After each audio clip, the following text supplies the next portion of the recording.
Welcome in to Duval Daily, presented by GenJag.com. I'm Jordan Lugo. Thanks so much for tuning in here on Thursday, April 6th.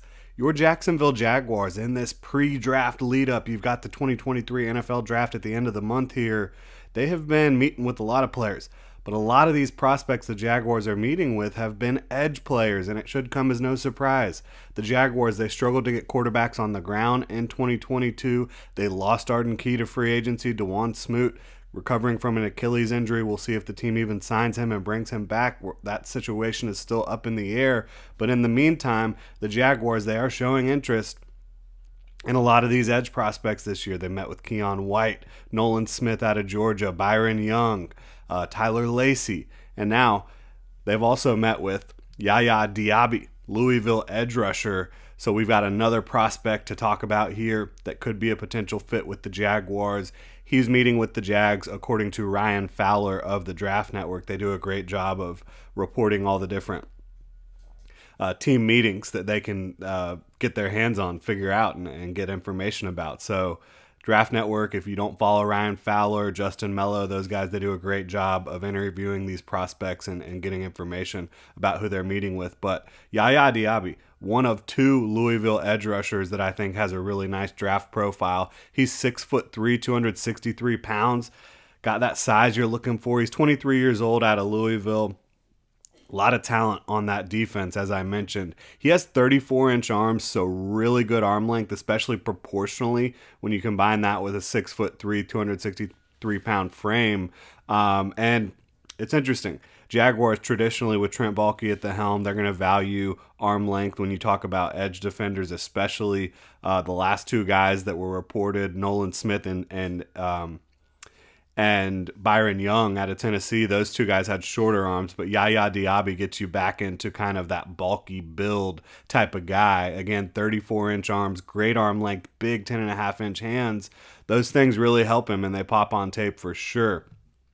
He ran a blazing 4.51 40-yard dash, 37-inch vert, 120-inch broad. He had unbelievable testing numbers at the combine, and that's certainly going to catch the eye of a lot of GMs around the league, a lot of scouts around the league.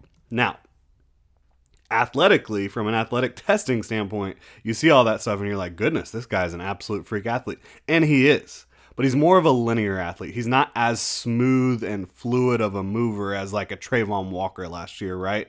But he is rocked up. He's got strength. He's got length. He's got really great linear speed. He can shuffle down the line a little bit. There's a little bit of lateral mobility there, but I just don't think you see the same fluidity, the same change of direction from some of the ultimate freak athletes at the position, like a Trayvon Walker. But this guy, an impressive athlete for sure.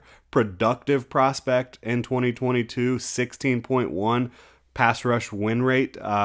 That's pretty good compared to some of the other guys in this class. Not elite by any stretch, but it's definitely respectable. 9 sacks in 2022, 14 tackles for loss, a bunch of pressures, had a pretty good pressure rate as well.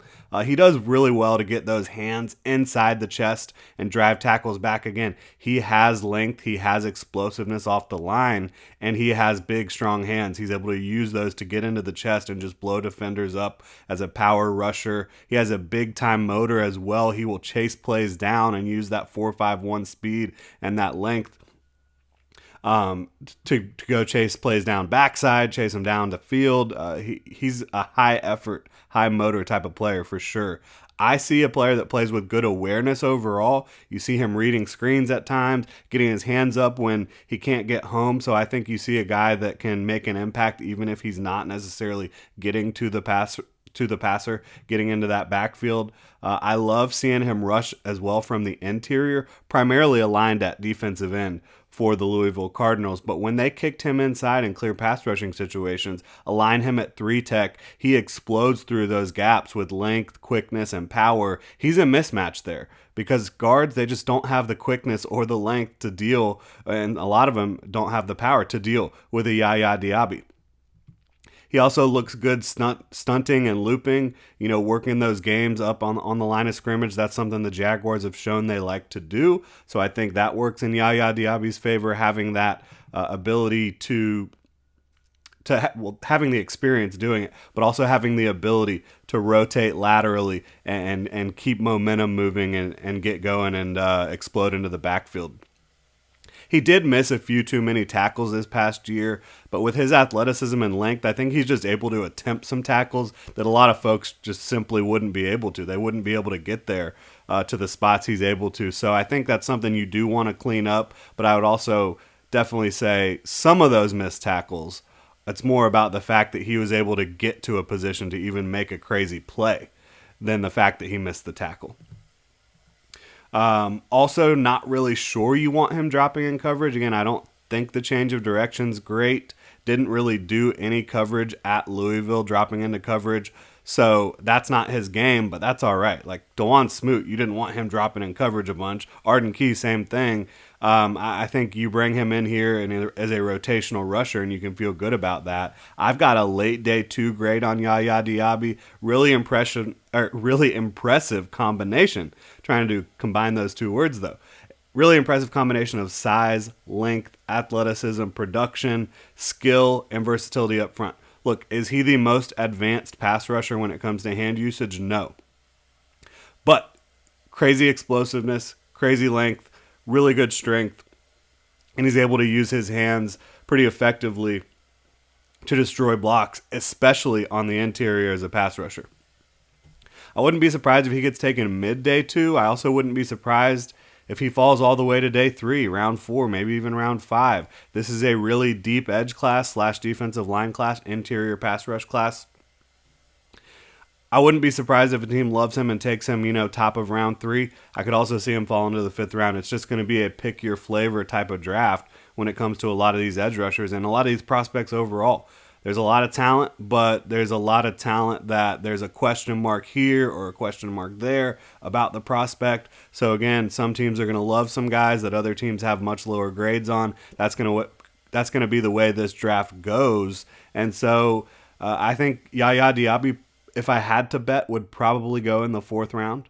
But again, I wouldn't be surprised if it's early in round 3. Wouldn't be surprised if it's all the way in round 5. We'll see how it plays out. But if the Jaguars want to bring him in here to be a guy that competes to be a rotational edge in 2023, I'd be all about it. But what I will caution against and continue to say, I think the Jaguars, even if they do want to go get edge rushers in this class, and I think they should because it's a deep edge class and they need edge rushers, I really believe this is a team that needs a veteran, a veteran third rusher. And there's a bunch of them out there. They don't have to go make the splashiest move on the planet. There's guys in several different pay tiers that are available via free agency. I mean, if you really want to go for it, Frank Clark and Leonard Floyd are out there. If you want to go get a vet, you've got Justin Houston, you've got Carlos Dunlap, you've got Jason Pierre-Paul, and you've also got Melvin Ingram. There's so many guys. And then there's some guys that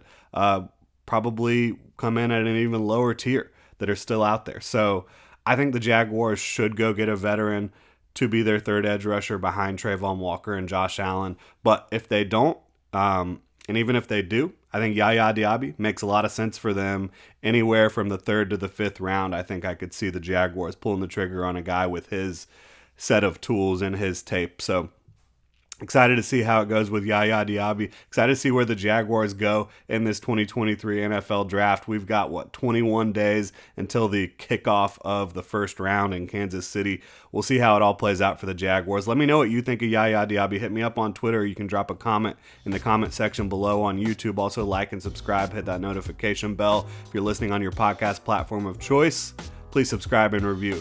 Really appreciate y'all. Hope you have a great rest of your Thursday, Duval.